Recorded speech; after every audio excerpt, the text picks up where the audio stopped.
He was sitting on my couch, drinking my whiskey, while my wife and kids laughed in the kitchen. He looked me in the eye and said, "Your son said he finally has a real role model now." I poured him another glass, placed it gently on the table. "Drink it slow. That jaw's got limited time left." No more words. Just broken glass and silence. That was the moment the illusion died. Not when I found the messages. Not when she came home smelling like aftershave I didn't own. Not when I heard her whisper someone else's name in her sleep. It was right then, when some smug bastard sat in my house like he owned it and took everything I built, including my son's admiration, and twisted it into a sick performance. His name was Derek, and I knew his type the second I saw him. Fake charm. Clean shave. Just enough muscles to seem impressive, not enough brains to hide the fact that he was a parasite. The kind of guy who uses his cologne like armor and other people's wives like trophies. And my wife, Rachel, she let him.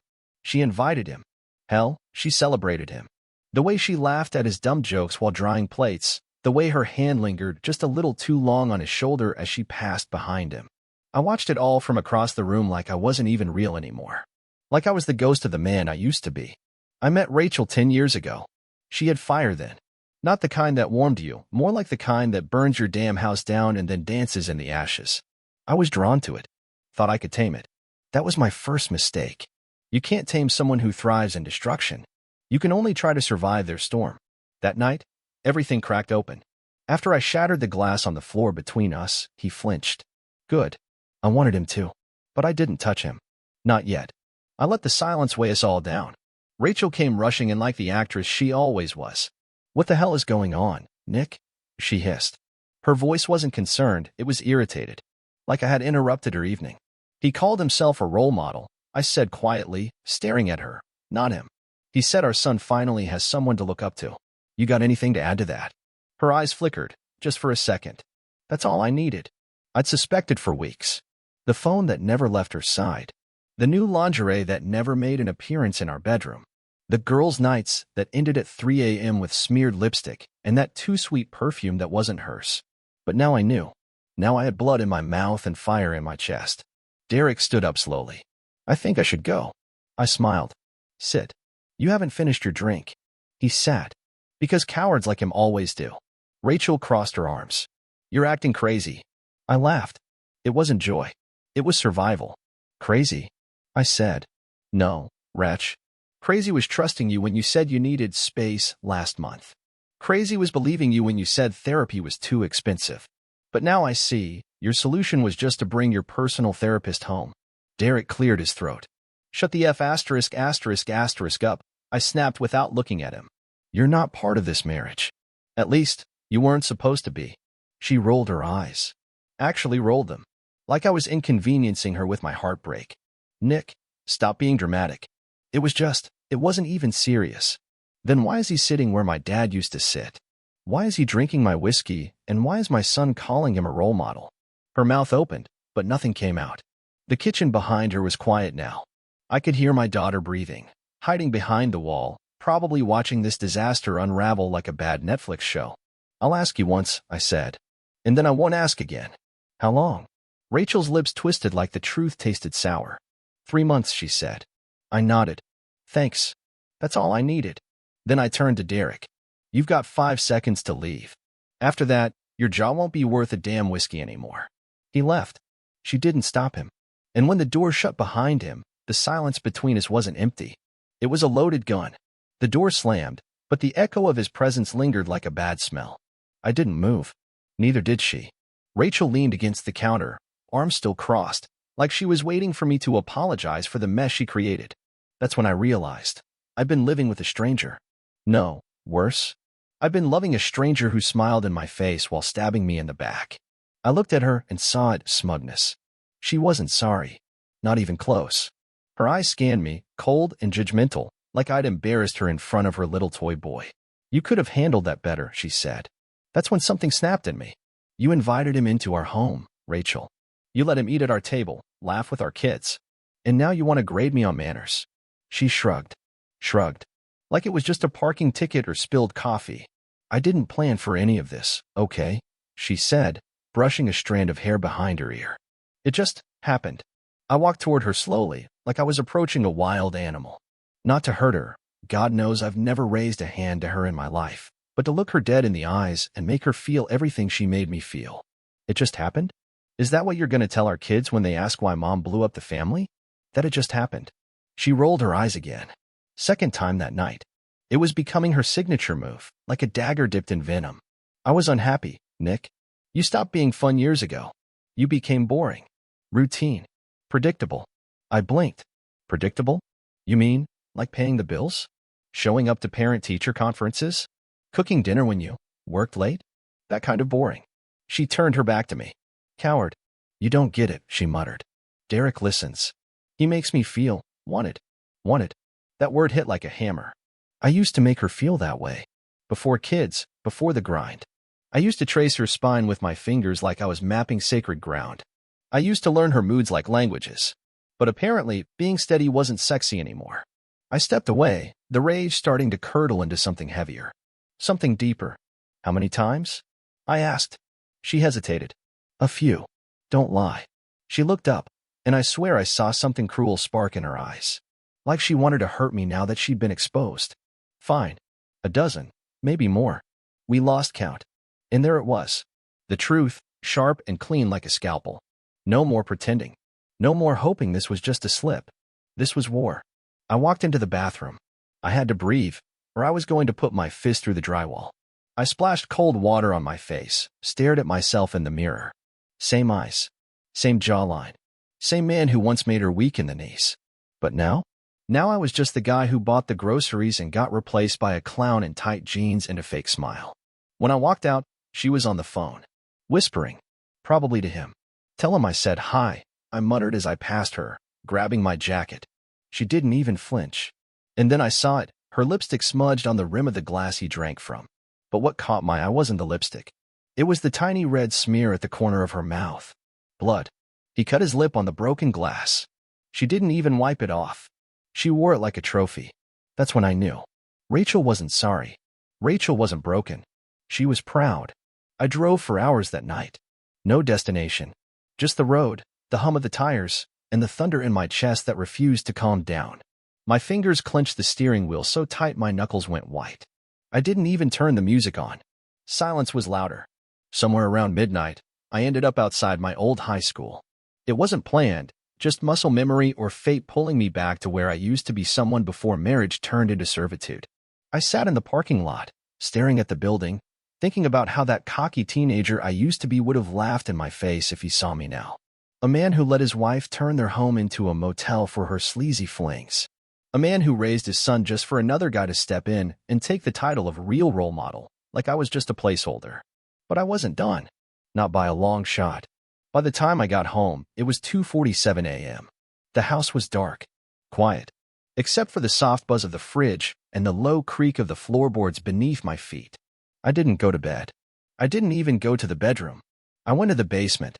I hadn't been down there in a while. It was where I kept all the things that didn't fit into our polished life upstairs, old tools, hunting gear, camping stuff, the dusty box with our wedding memories, and the drawer she never noticed. The one under the shelf, behind the broken toolbox. I opened it slowly, my breath hitching. Inside, a burner phone, a USB drive, and a small, leather-bound notebook I hadn't touched in 5 years. The burner was something I bought back when Rachel had her first emotional affair, the one she swore was just texts with her coworker at the time. I didn't trust her then, but like a fool, I gave her another chance. I kept that phone, installed a monitoring app on it, and tucked it away. For emergencies. Looks like the emergency finally arrived. The USB? That had backups. Photos, texts, screenshots. I wasn't a paranoid man by nature. But betrayal makes you resourceful. And the notebook, that was the real dagger. That was my mind on paper. Notes from therapy sessions she didn't attend. Entries about the way she looked at me like a stranger. Moments I tried to forget, like the time she canceled my birthday dinner and went to a wine tasting with the girls. It wasn't paranoia. It was pattern recognition. I flipped to the last page. A line I wrote months ago.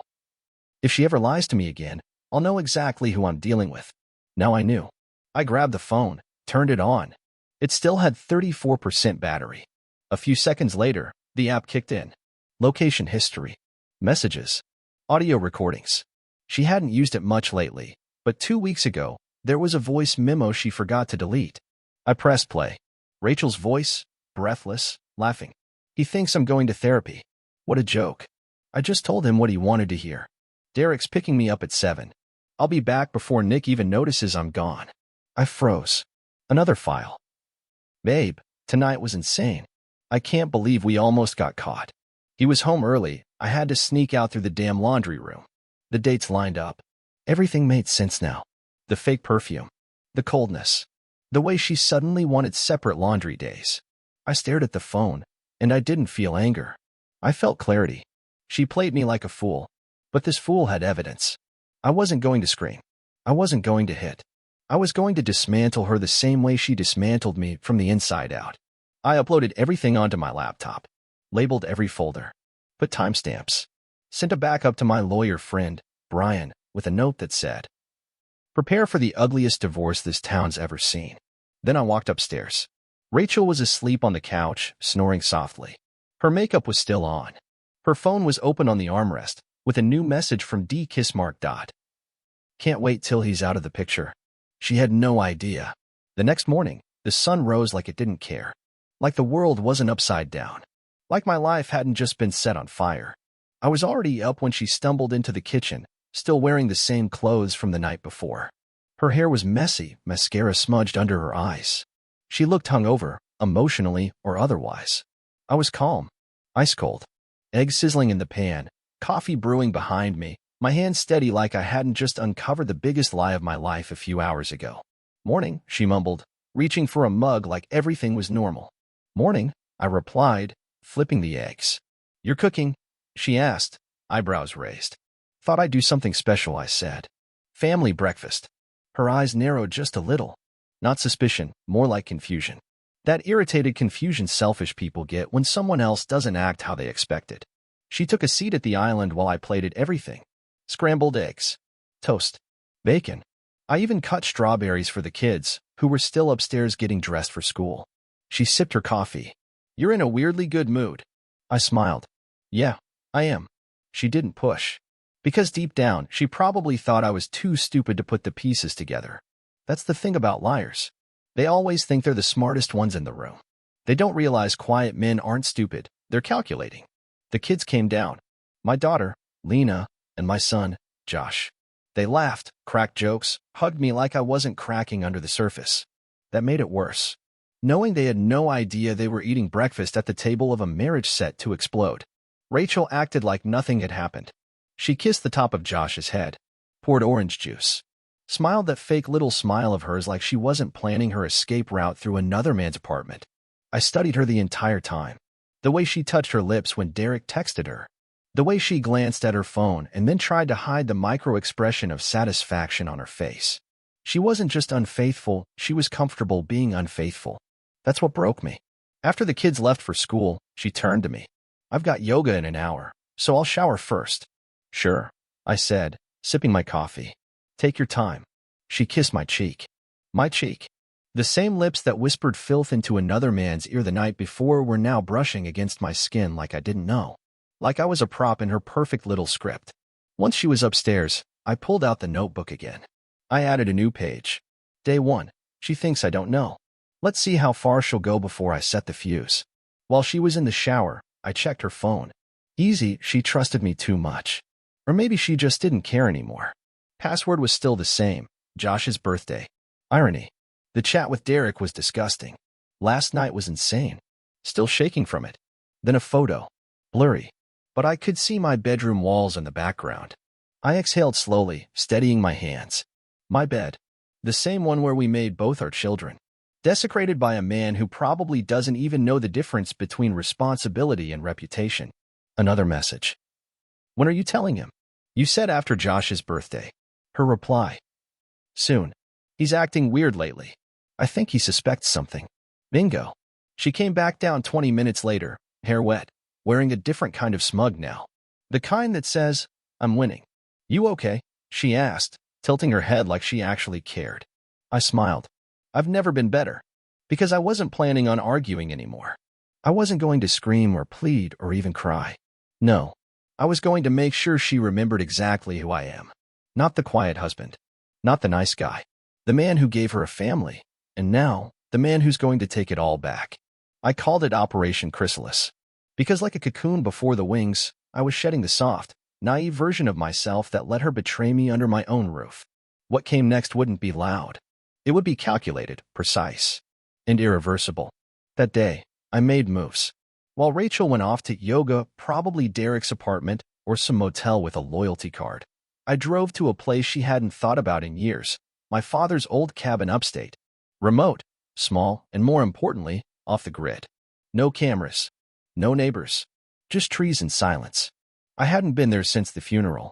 I took photos of the exterior, a few of the dusty interior, then sent them to myself in a fresh email thread labeled, post-divorce phase. Because I needed her to see that I had options. I wasn't the one trapped. She was. After that, I met with Brian, my lawyer friend. Gave him everything, USB drive, phone logs, voice memos. He didn't say much. Just whistled low and muttered, "This is gonna bleed." I nodded. Good. I wanted to. I wasn't even thinking about revenge. Not in the way most men would. I didn't want to scare her. I wanted her to know what it feels like to be cornered. To smile while the floor collapses beneath your feet. The slow fall. That's the punishment. By the time I got back home, Rachel was already there. Showered again, fresh makeup, wearing one of those tight yoga tops she used to wear only for me. She didn't even pretend anymore. "Where have you been?" she asked. "Cabin," I said plainly. "Remember my dad's old place?" She blinked. "Why?" "Thinking of fixing it up. Maybe using it for weekends." "You know," breathing space. Something flickered in her eyes, uncertainty. "That was new." "You're acting weird again, Nick." I leaned on the doorframe, tilting my head. "And you're acting like someone who didn't just get railed on a stranger's sheets." She froze. Just for a beat. Then, "Don't start, Nick." "Oh, I've already started." She crossed her arms. Defensive. Predictable. "I told you I was unhappy. You never listened." "No," I corrected. "You whispered in another man's ear because you were too much of a coward to say it to my face." She laughed, bitter and forced. "And what are you gonna do? Cry about it? Call your lawyer buddy?" Pathetic. I smiled. "Actually, yes. Brian's already got everything. We're drafting separation papers this week." Her lips parted. "I'm also seeking full custody. You know, since you're too busy spreading your wisdom across town to show up for parent-teacher night." Her face turned pale. That had something real. "You wouldn't." I stepped closer. Inches away. Calm. Cold. "Try me." She slapped me. It didn't hurt. It was the weakest part of the entire exchange. "I gave you everything, Nick," she screamed. "No," I said. "You gave Derek everything. I just got what was left." She stormed upstairs, slamming the door. Probably to cry. Or text him. Or both. I sat on the couch, the same one where he sat days ago, drinking my whiskey like he belonged here. I pulled out my phone. Opened the security cam footage from the hallway cam I'd installed the night before. She didn't know about that yet. But she would. The last clip? Clear as daylight. Derek sneaking out at 1:47 a.m., shirt half-buttoned. Smiling. I hit download. Time to build the final file. A dossier of betrayal. A blueprint for her collapse. The name at the top of the folder was bold and merciless. The Fall of Rachel Monroe. I wasn't trying to be dramatic. I was being surgical. Methodical.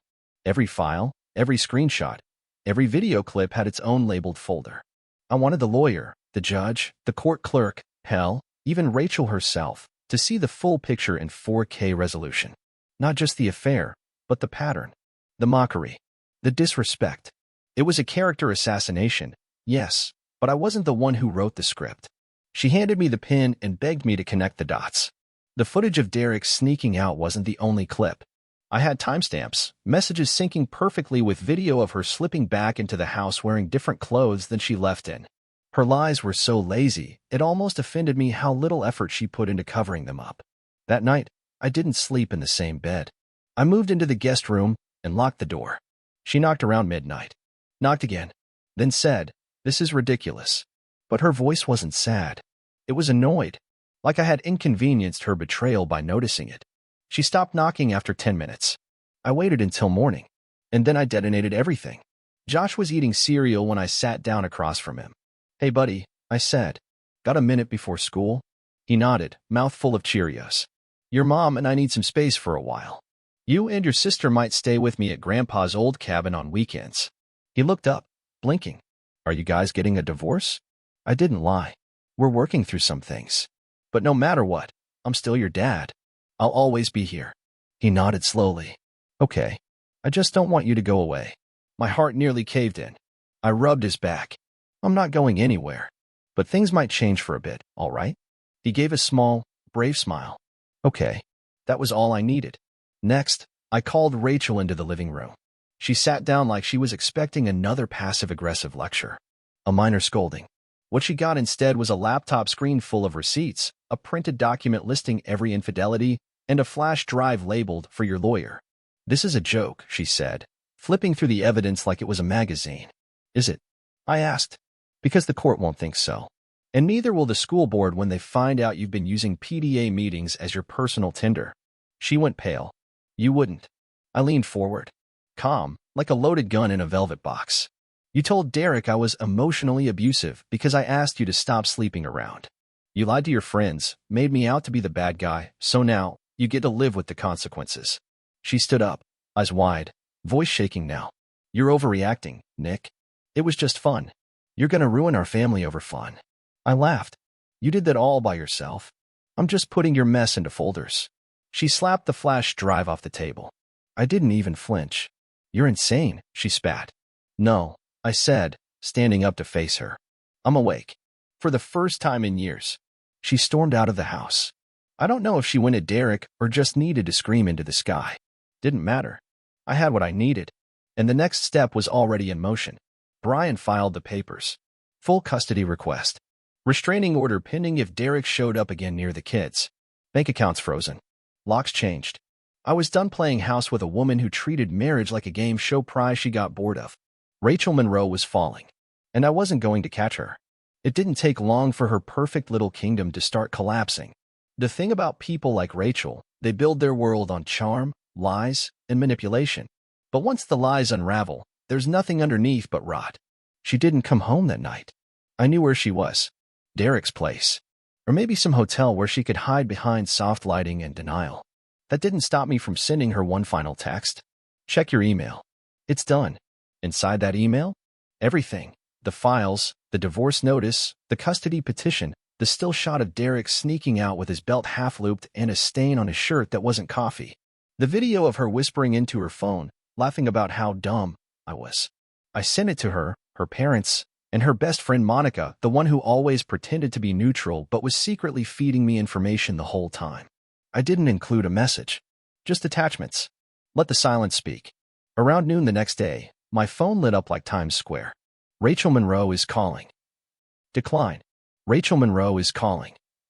Decline. Voicemail, 3 new. I didn't even listen to the first two. But the third one played automatically over Bluetooth when I got in my car. Her voice was broken. Shaky. Nick, what did you do? You're ruining everything. You sent that to my parents? Are you trying to destroy me? This is sick. You've always been cold, but this is next-level cruelty. You'll regret this. You will. I swear to God. I turned off the car mid-message. Regret? No, regret was staying married after the first lie. Regret was not checking the signs sooner.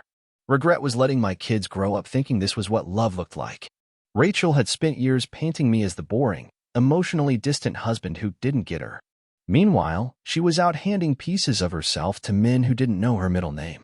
Now the truth was out, and the spotlight was suddenly too hot. Monica texted me that evening. Monica, just saw the files. Holy hell, Nick. You okay? Me. Never been clearer. Monica, she's losing her mind. Her mom told everyone. Even her job found out. Good. She built a tower of lies, and now she could watch it collapse, brick by brick. Meanwhile, I got an email from Brian. Subject, progress update. Judge reviewed the custody request. Preliminary approval for primary guardianship, pending final hearing. Strong chance for full custody. Also, the restraining order was signed. Derek is not to come within 100 feet of you or the kids. I stared at that message for a long time. Full custody. That hit differently. Not just victory, but freedom. I picked up Josh and Lena from school. Josh asked if Mom would be home tonight. I told him the truth. Not tonight. She's figuring some things out. He didn't ask more. just nodded. That evening, I made their favorite chicken tenders, fries, and mac and cheese. Lena spilled juice on the floor. I didn't yell. Josh forgot to feed the dog. I laughed. Because even through the chaos, there was peace now. No whispering in the next room. No girls' night that lasted till sunrise. Just us. Then came the knock. Heavy. Desperate. I opened the door to find Rachel standing there in the rain, mascara running, eyes red. She looked like a ghost of herself. We need to talk, she said. I didn't move. Didn't invite her in. There's nothing left to say. I messed up, okay? I was stupid. But you didn't have to burn my whole life down. I tilted my head. No, Rachel. You burned it down. I just pointed out the fire. And then I shut the door in her face. Behind me, Lena was playing with her dolls. Josh was on the couch watching cartoons. The storm outside raged on, but inside, it was finally quiet. The rain tapped against the windows for the rest of the night like it had something to say. But I didn't listen. I sat on the couch with my kids, one on each side of me, wrapped in blankets, the movie playing low in the background. It wasn't just a quiet night, it was a new beginning. Rachel didn't call again. Maybe she finally understood. Or maybe she was too busy trying to patch up the broken image she'd painted of herself for the world. Either way, I didn't care. The silence she left behind was louder than all her lies combined, and I finally found peace in it. I spent the next few days doing what she never did, being present. I helped Josh with his science project, even though we both knew it was going to be a volcano like every other kid's. I let Lena paint my fingernails with glitter polish that took 3 days to scrub off. I cooked real meals, not frozen boxes and delivery. I looked at their faces and saw something I hadn't seen in a long time. Trust. They still looked at me like I was the one who kept the world turning. Not the cool one, not the funny one, not the mysterious one like Derek, but the solid one. The anchor. And suddenly, that felt like enough. I started therapy again. Real therapy. Not the kind Rachel mocked and never showed up for. I talked about the rage, the humiliation, the way I kept asking myself what I had done wrong, even when the evidence screamed otherwise. I didn't want to carry her betrayal into the next chapter of my life. I wanted to leave it right where it belonged, in ashes. A week later, I got a call from my lawyer. The divorce hearing had a date. Rachel had lawyered up with some big shot who tried to scare us with bravado and fancy suits. But he didn't have what we had: truth, evidence, documentation, character witnesses. Even Monica, bless her sharp-tongued soul, offered to testify if needed. That same night, I got a message from Rachel. Rachel, can we talk? Please. No lawyers. Just us. For the kids. I stared at the screen for a long moment. My thumb hovered over the keyboard, but nothing felt right. So I simply wrote, "We'll talk in court." And I meant it. Closure doesn't always come in the form of a deep conversation or a tearful apology. Sometimes, it's just a closed door and a locked account. Sometimes, it's not what you say, it's what you stop explaining. I never heard from Derek again. Last I heard, he got fired for some HR issue unrelated to Rachel, but poetic just the same. He disappeared back into whatever shallow pool of charm he crawled out of. I doubt he even remembers my son's name. So much for being a real role model. As for Rachel, she faded.